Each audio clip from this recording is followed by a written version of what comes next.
Hi, welcome back to my channel. ఈరోజు నక్క సింహం కథ నేర్చుకుందామా. నక్కకు సింహం అంటే కోపం, సింహానికి నక్కలంటే చులకన.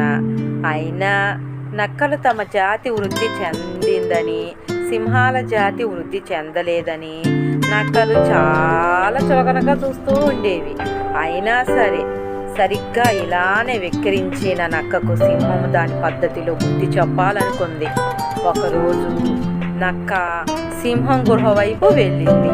మాటల మధ్యలో మీకంటే మా జాతి పెద్దది, కనీసం 3 పిల్లలు కంటామని, మీరైతే 1-2 కంటారని హేళన చేసింది.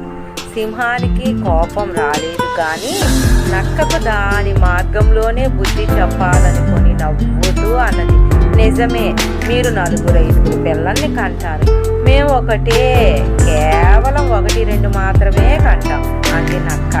సింహానికి తెలివి వచ్చిందనుకుంది. మీరు ఎన్ని పిల్లల్ని కన్నా అవి నక్కలే అవుతాయి కానీ మన సింహాలు కాలేదు కదా అంది సింహం నక్కతో. అప్పటికి గాని నక్కకు బుద్ధి రాలేదు. తాను అనవసరంగా గొప్పలు చెప్పుకొని అవమానపడ్డామని గ్రహించి మెల్లగా తోక ముడుచుకొని తన దారిన పోయింది.